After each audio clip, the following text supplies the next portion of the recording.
physical well-being, and we're moving closer and closer to the animating spirit of America because of all of you. Not me, because of all of you. It's been an honor of my lifetime to work alongside of so many of you. Together, we passed the Matthew Shepard Hate Crime Prevention Act. Repealed Don't Ask, Don't Tell. Real good day. Passed the Affordable Care Act, so no one can be denied health care because of their sexual orientation or their gender identity. For LGBT youth, things do get better. The White House facing a lot of questions this week in the wake of Vice President Biden saying he's comfortable with gay marriage. Men marrying men, women marrying women, all are entitled to the same exact rights. Sounds like the strongest endorsement for same-sex marriage yet from the highest-ranking administration official so far. Breaking news. This is an historic political and cultural moment in this country. I think same-sex couples should be able to get married. Filed a brief on Prop 8. We argued the case of Long Eating in the High Court of the land. And we remember not so long ago when the White House was lit up in a rainbow pride. When I said transgender equality is the civil rights issue of our time, it took the Secretary of Defense about 10 minutes. Transgender people are able to serve in the United States military. The Biden Foundation created a mission promoting understanding and acceptance for the safety of LGBTQ youth. It's a lot of progress in a relatively short time after this fight's been going, but guess what? There's so much more to be done. We've faced with an administration and some of its most ardent right-wing supporters. We're trying to undo all the progress you have made and the little that Barack and I have made with you. I strongly support the Equality Act, and it will pass. It will pass. I promise you, if I'm elected president, that'll be the first thing I ask to be done. All Americans who are qualified to serve should be able to serve. Unconscionable practice of conversion therapy, it must end. Freedom to be free of violence, whether at the hand of another person or the bullet of a gun. And around the world, LGBTQ individuals face terror and torture. It is a crime.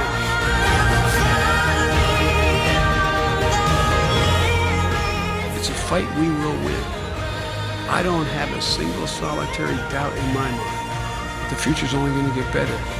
And as long as I have a breath in me, I will not be satisfied till everyone in the lesbian, gay, bisexual, transgender community is afforded the dignity, the freedom, and the equality. That's why I'm proud to endorse Joe Biden. Asking all Americans to support your candidate. So join me in supporting Joe. A man that has shown he is with us. Who will draw out what is best in each of us. So join us. Join Joe. You'll have a real partner. There's no reason we can't do it all.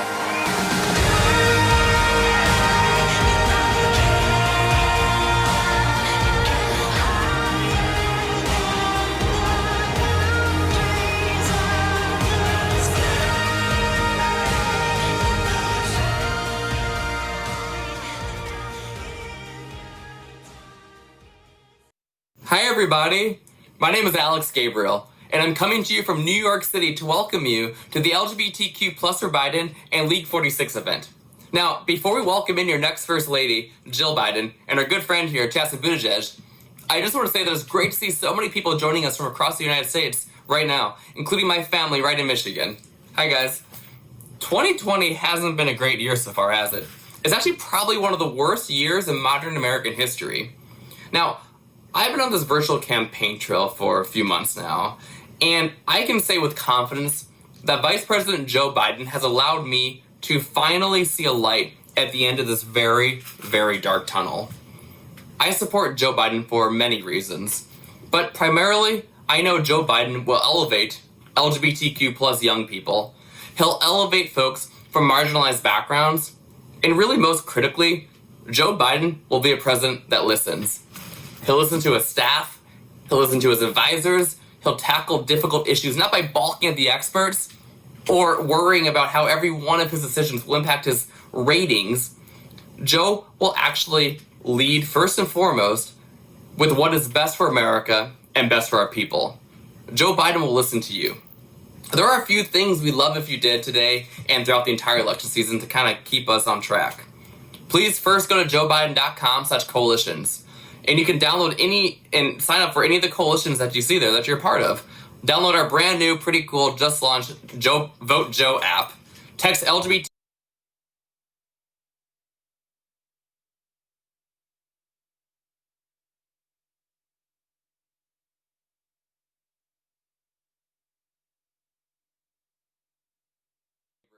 and I'm coming to you from New York City to welcome you to the LGBTQ plus for Biden and League 46 event.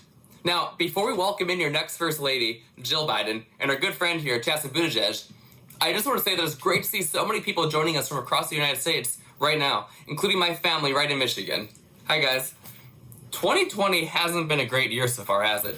It's actually probably one of the worst years in modern American history. Now, I've been on this virtual campaign trail for a few months now, and I can say with confidence that Vice President Joe Biden has allowed me to finally see a light at the end of this very, very dark tunnel. I support Joe Biden for many reasons, but primarily, I know Joe Biden will elevate LGBTQ plus young people. He'll elevate folks from marginalized backgrounds, and really most critically, Joe Biden will be a president that listens. He'll listen to his staff, he'll listen to his advisors, he'll tackle difficult issues not by balking at the experts or worrying about how every one of his decisions will impact his ratings. Joe will actually lead first and foremost with what is best for America and best for our people. Joe Biden will listen to you. There are a few things we'd love if you did today and throughout the entire election season to kind of keep us on track. Please first go to joebiden.com/coalitions. And you can download any and sign up for any of the coalitions that you see there that you're a part of. Download our brand new, pretty cool, just launched Vote Joe app. Text LGBT.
Hi, my name is Alicia. I use she and they pronouns, and I'm from Dayton, Ohio.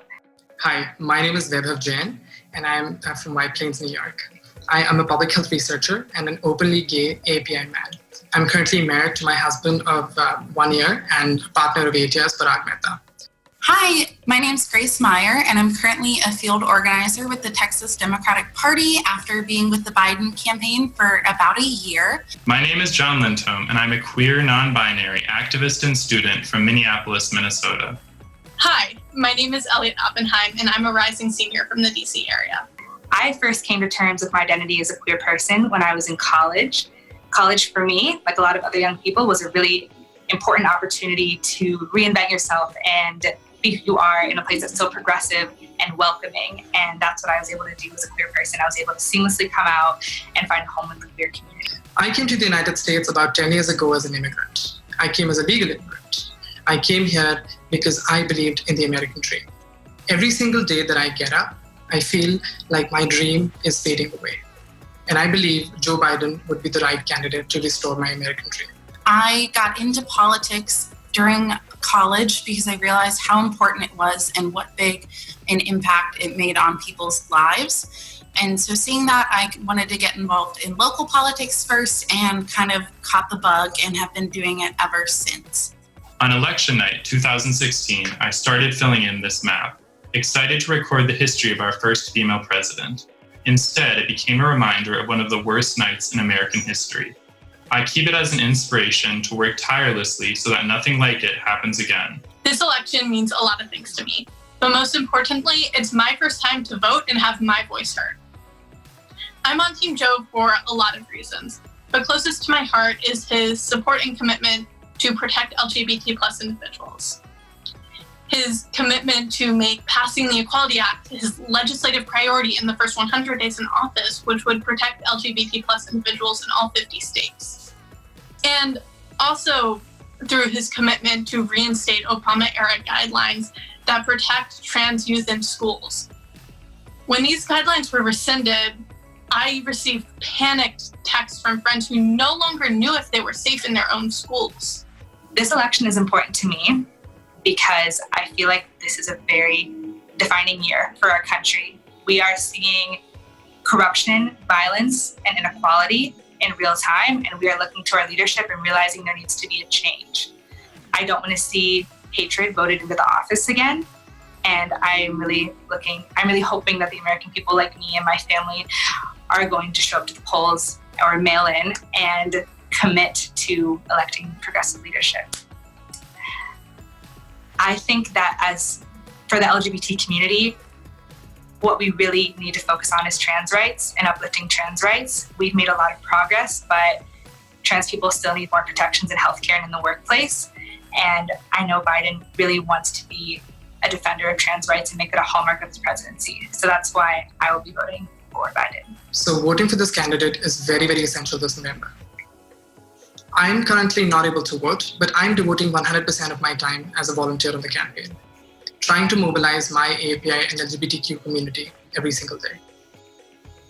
So please make sure that you vote for the candidate who believes in the American dream, not for somebody who wants to invalidate the dream for millions like us. I always knew that I wanted to support the vice president because he had been supporting the LGBT community, which was something very important to me as a member of that community. And so I knew his history and his policy background would be something really important for me when selecting a presidential candidate.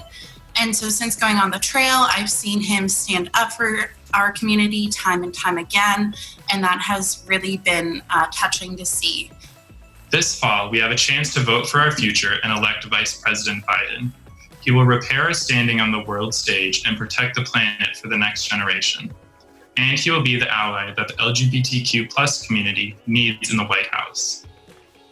As someone who has struggled with housing instability, access to healthcare, and the cost of education due to rejection from my birth family, I know all too well how important that is. It's time to fill in a new map.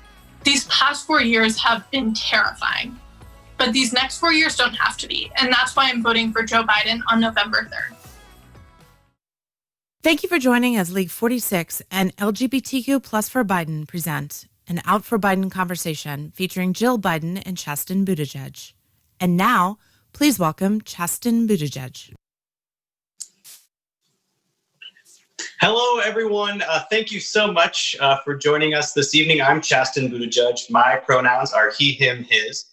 As you saw from those stories, LGBTQ+ youth are so important to Vice President and Dr. Biden, and they will be a force in this election.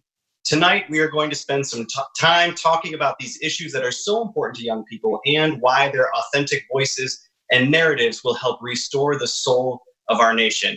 But I am not going to be having this conversation alone. I'm excited to be joined by my good friend, Dr. Jill Biden. Dr. Biden, how are you this evening? Hi. How are you doing? Nice to see you. Nice to see you. Thank you for joining me. Well, thank you for asking me to do this. And, come on, call me Jill, right? Thank you. I'm doing well, and I hope that you and Pete are doing well. Oh, and Truman and Buddy, you might have seen in the background. You might have seen. I think it was Major that walked past. I don't know whether you saw him or not. Well, so how's everybody doing at your house? We're great. Peter and I are enjoying some downtime together. Buddy and Truman are napping, so hopefully they continue napping for the next 45 minutes. And I'm so glad we get this opportunity to catch up with one another. We got to know each other a little bit better out on the campaign trail. Yeah. We found out we shared a lot in common. We're dog lovers. We both wrote books. We love writing. But I think what connects you and I the most is that we are educators. Yeah, I've always said that, being a teacher is more than a job to me, and it's who I am. And then I found out that you were an educator, and I knew we were getting, that we'd get along. And we did. I mean, don't you think that's true, that once educators meet one another, it's just like this instant bond? And so how's your book? I guess your book is coming out in September? Well, thank you for the plug. Yes, it's coming out September 1st, and I'm both really excited, but also terrified to share all of those stories with the rest of the world. And part of that story is finding my way to the classroom. And I believe, like you mentioned, it's a calling. It really shapes you. And I found a home in the classroom. But I'm also curious. I spent a lot of time thinking about it and writing about it, talking about it on the campaign trail, just as you have, how being an educator has shaped your views about LGBTQ issues. Well, it definitely has. And as a writing teacher, I assign journaling to my students. So I sometimes, I always, I think, get a window into their thoughts. And I'm really surprised by how honest and raw their writing can be. Yeah. And a lot of my students have shared the pain they feel from being rejected by their family, like someone said earlier on the video, or the bullying that they face. Yeah. And, their stories, honestly, have just broken my heart. But I've had the chance to see how strong and courageous they are. And my students have always inspired me, because they are the people that we do all of this for. And I'm sure that was true for you too. I mean, you and Pete did something truly historic. And I have to say, it's made me feel so proud of how far we've all come. So Let me ask you, were you thinking about your students when you were on the trail? I know that being a politician's spouse, I mean, I've been at it much longer than you have. So what, it's challenging. So what motivates you to keep fighting? It was, I was never really good at the stump speech for a while. And then I realized I just have to tell my truth. And when I was standing in front of people, I just said, I'm not here because I feel obligated to. Of course, I love my husband, but I'm here because I have to be. And I would talk about my mother's cancer and how that affected our family. I would talk about what it felt like coming out in Northern Michigan and not feeling welcomed and included and being fearful at school. But it was always just a sense of urgency for how politics had shaped my life. And I always talked about my students as well, what was at stake for our next generation. And I'm excited that we get to have these conversations tonight, because many of the young people that we already saw and the young people we're about to talk to, politics for them too is not just a hobby. It's not some fun thing to do. It is personal and it is real. And so I'm going to pivot to first talk to our first guest tonight, Representative Cannon. So Representative Cannon, are you there? Yes, I am. Hey, everyone. Hi. Thank you for joining us. We have we have seen so many young LGBTQ people stepping into the spotlight, and that representative candidate includes you. Your story is so inspiring. You were elected to the Georgia State House at the age of 24, and now just at 29, you're leading on issues around access to healthcare and education, and just like Dr. Biden, and you're a teacher, pre-K to be exact, which I got to say, that takes a certain time. Very cool. That's so cool. I love that. Yeah.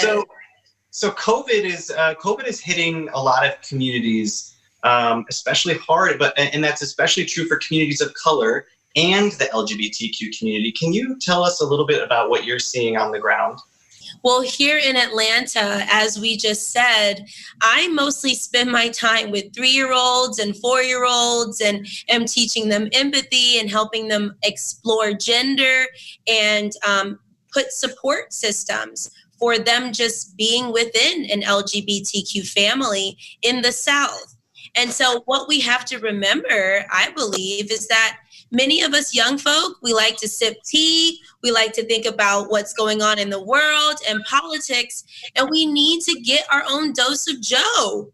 I mean, literally right now, if our continued progress towards youth LGBTQ voices being elevated was actually more pivotal in the mainstream, I believe that we would see more of like what Atlanta is doing. So the Atlanta School Board recently created an LGBTQ advisory council and decided to keep it permanent, doing more than just a resolution for Pride Month, but for thinking about what are norms around dress codes in middle schools. And I'm excited to be a part of that. Wow. That's amazing. You know, I know that you're making John Lewis proud with your Good Trouble. You know, actually, we have always been excited about this conversation of good trouble in the LGBTQ community. It has been something that is the spirit of our uprising. So, yeah. Absolutely. And I love some of the things that you mentioned. I feel like a lot of the conversations around inclusivity and education are so far removed from what's actually happening in classrooms. And I'm so heartened to hear the things that you are doing for your students there. It's phenomenal. And I love that you brought up Good Trouble, Dr. Biden. I think that is exactly why this next generation of LGBTQ leaders and activists are really showing up, not only to cause a little good trouble, but because we know what can happen when we do engage in good trouble. We can push the needle a little bit further, from the Black Lives Matter movement to climate change. LGBTQ plus young people are changing the country for the better, and entering into the White House alongside Joe Biden and Dr. Biden this fall. We are going to see millions of people who are ready to show up and cause a little good trouble as well. I hope you're right. I hope you're right. So I want to bring in Carlos Mark Vera. You understand our institutions need to change. I was wondering if you could tell us a little bit about your work to bring more LGBTQ people of color and young people to the table. Thank you so much for having me. So I co-founded an organization called Pay Our Interns Action 3 years ago to basically, make sure that anyone, regardless of their background or where they live, can have access to paid internships. Because, that's so important right now, because nowadays you don't get a job without having experience. So I started that 3 years ago, and then we were able to get Congress to create a fund of $15 million a year that's allowed over 6,000 youth from across the country to come intern there. We've worked with campaigns, including Joe Biden's campaign. So we're all about making sure that everyone can afford experience. So that's one thing that we're doing. And another thing is we've launched an intern relief fund for youth, because up to 1/3 of internships across the country have been canceled. And one of the things that we've been seeing is we've actually been seeing a lot of LGBTQI applicants ask for help. And we had one where that said, I need money for rent because I'm about to become homeless. And we reached out, we're like, can't you go move back with your family? And she explained that she had been disowned when she came out as lesbian. And I think those are things that a lot of folks don't really think about. Well, where did you come up with your idea of the whole intern thing? Yeah. Where did you come up with that? So I did 3 unpaid internships. So experience, right? Like personal experience. I actually interned down your office at the White House in the Office of Administration. You turned us down? You turned us down, or we turned you down? No. Sorry, I was saying I interned at the White House. Oh, okay. 4 offices down from your office. Yeah. Oh, down. Okay. Yeah. No. Okay. And I've got to say, to the point, actually, I was talking to my mentee, and he had mentioned that he skipped out on buying groceries to pay for dry cleaning cost for his unpaid internship. And at that point, I kind of knew that, something needed to happen, right? And people thought that it wasn't going to go anywhere because they're like, in this country right now, it's so divided, no one's going to work on this, right? And it actually happened. It's one of the few issues that Republicans and Democrats can kind of agree on. And I think that's the whole thing of like youth is we really want to reimagine what society can look like. Yeah. Some things may have been done the same for 30, 40 years. It doesn't mean that has to continue that way. Right. I love your commitment to kindness and to, turning negative things into positive things. So thank you for, what you've done for our youth. I mean, it really does make a big difference. Thank you. Yeah. And I just want to add really quickly, I just found out my little sister, her name's Nicole. She's in high school. She's actually watching this, and she's bullied for being lesbian, and it's so important what you guys are doing on this campaign and elevating LGBTQI issues. Yeah, we've seen so much bullying, haven't we? And it's leadership from the top. This is 100%. intolerable, just intolerable, and that'll change under a Biden presidency. It's got to change. We just have to change the culture and the thinking and really move forward. And I'm glad that you're on board and helping us to do that. I, for one, am very excited to see an educator in the East Wing. And I think, Dr. Biden, you were right. Leadership starts at the top. As an educator, you know what that's like. I'm very excited for your husband to restore empathy and kindness to the West Wing, but I'm also very excited to see what you do in the East Wing. That institution, the American institution, is a beacon, a symbol for kindness and empathy and inclusion. And I'm so excited to see you in that office because it's time. It's time for that to be restored to the White House. I agree. Carlos, thank you. Representative Cannon, thank you very much. Let's pivot to something that is also extremely important. Vice President Biden has said that trans equality is one of the most important civil rights issues of our time. Now I'd like to kick it over to a young person who is giving a voice to millions on YouTube, Jazz Jennings. I am a 19-year-old transgender youth activist. As soon as I could express myself, I always knew I was a girl. I gravitated towards everything feminine. Barbies, dresses, pink and purple were my favorite colors. I loved dancing and prancing around. It wasn't just that I liked these girly things, but I knew I was a girl, and I expressed to my parents that I was a girl, not a boy. And at age 3, they took me to a doctor, and I was diagnosed with what's now called gender dysphoria. I socially transitioned at age 5, and I changed my pronouns from he to she. It was all thanks to the love of my supportive family that I was able to transition and become my true, authentic self. They provided me with unconditional love and support, and I'm so thankful to them for being in my life to help me be my true self, because without them, I wouldn't be here today at all. Throughout my life, I have faced a lot of discrimination. Growing up openly trans has been very difficult, not only being open to the people around me, but growing up in the public eye. I have been bullied in schools, people scooting away from me at lunch because they felt that I had cooties. I also faced discrimination when it came to the bathrooms. In my school, I wasn't allowed to use the girls' restroom. I had to go to the nurse's office where kids were vomiting and bleeding, and it was just, this thing that made me feel isolated and different from my other peers. So I ended up sneaking into the girls' bathroom, and I got caught, and I was reprimanded and told that I wasn't allowed to do that. Eventually, by the time I was in 5th grade, they did allow me to use the girls' restroom. At age 8, I wasn't allowed to play soccer on the girls' team. And after a 2-year-long battle, the United States Soccer Federation actually passed a trans-inclusive policy thanks to the fighting of my parents and a team of support that helped us get that ban lifted.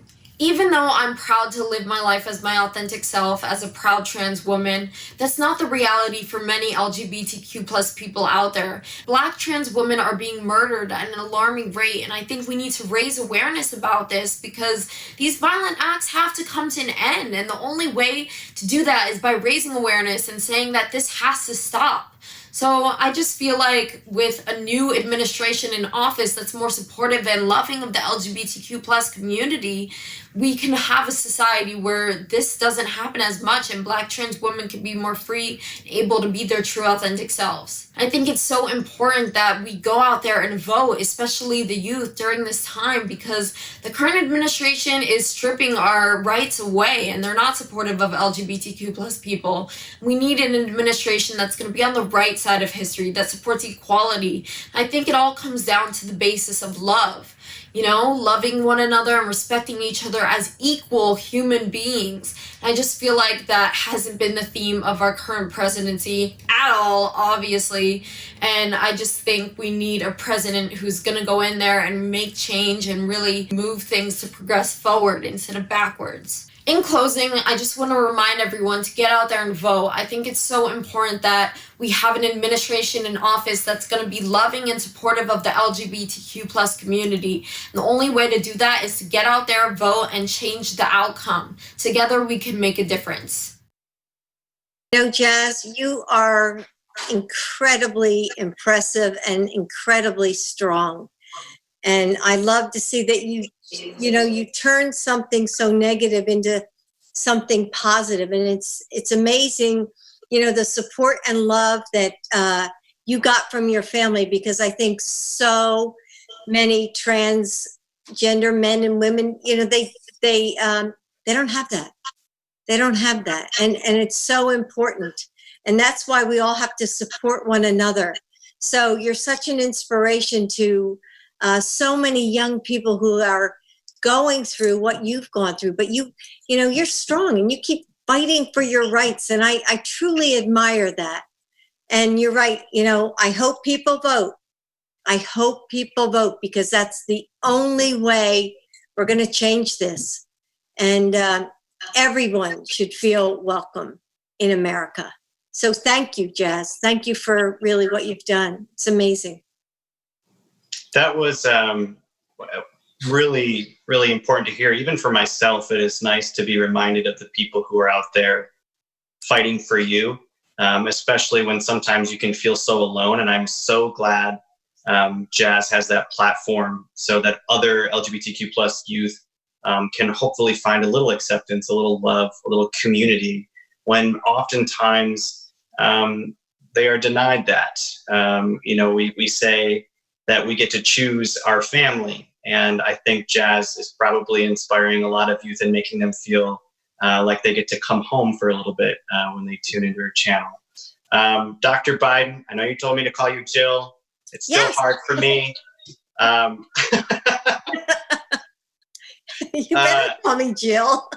Okay, Jill, thank you so much. It is always such a pleasure to get to chat with you. And thank you to all of our special guests this evening. And thank you to all of you who are watching. The voices of LGBTQ plus youth are needed now more than ever. I have to say, I never felt empowered when I was young. I never felt like my voice mattered. I never felt like anyone cared what I had to say. And I oftentimes wondered if there was even space for me or a future for me. And now when I go out there and I see thousands of LGBTQ plus youth showing up and doing the work. I mean, it's one thing to tweet, but it's another thing to go out there and do the work. It's so inspiring. So thank you for playing a role and helping elect Dr. Biden and getting Jill into the East Wing. Not that I'm biased, but I really want to see you there. And I believe in all of you, and thank you for everything you're doing. Please keep speaking up and keep fighting back. I couldn't agree more, Chasten, and so much is at stake. And I know we keep saying that, but it's true. You know, we have 90 days, less than 90. I think maybe it's 89, 88 days left in the election. And, you know, there's no time to waste. I mean, we have to use every single moment we can because there are no do-overs. And it takes only a few minutes to make a phone call or to send a text. Or maybe it just takes a little bit of time to have a conversation that will change someone's mind, or an afternoon to help register someone to vote. These individual moments add up to something that's really powerful. And together, we must win this. So join us. You can connect by texting LGBTQ to 30330. And if you'd like to share your story, you can use #OutForBiden. And finally, I want to thank all of you for being here today. Thank you for supporting each other and lifting up your communities. And most of all, thank you for your faith in an idea that's bigger than any one of us. And that is that we will build a better nation because we're all going to do this together. So thank you.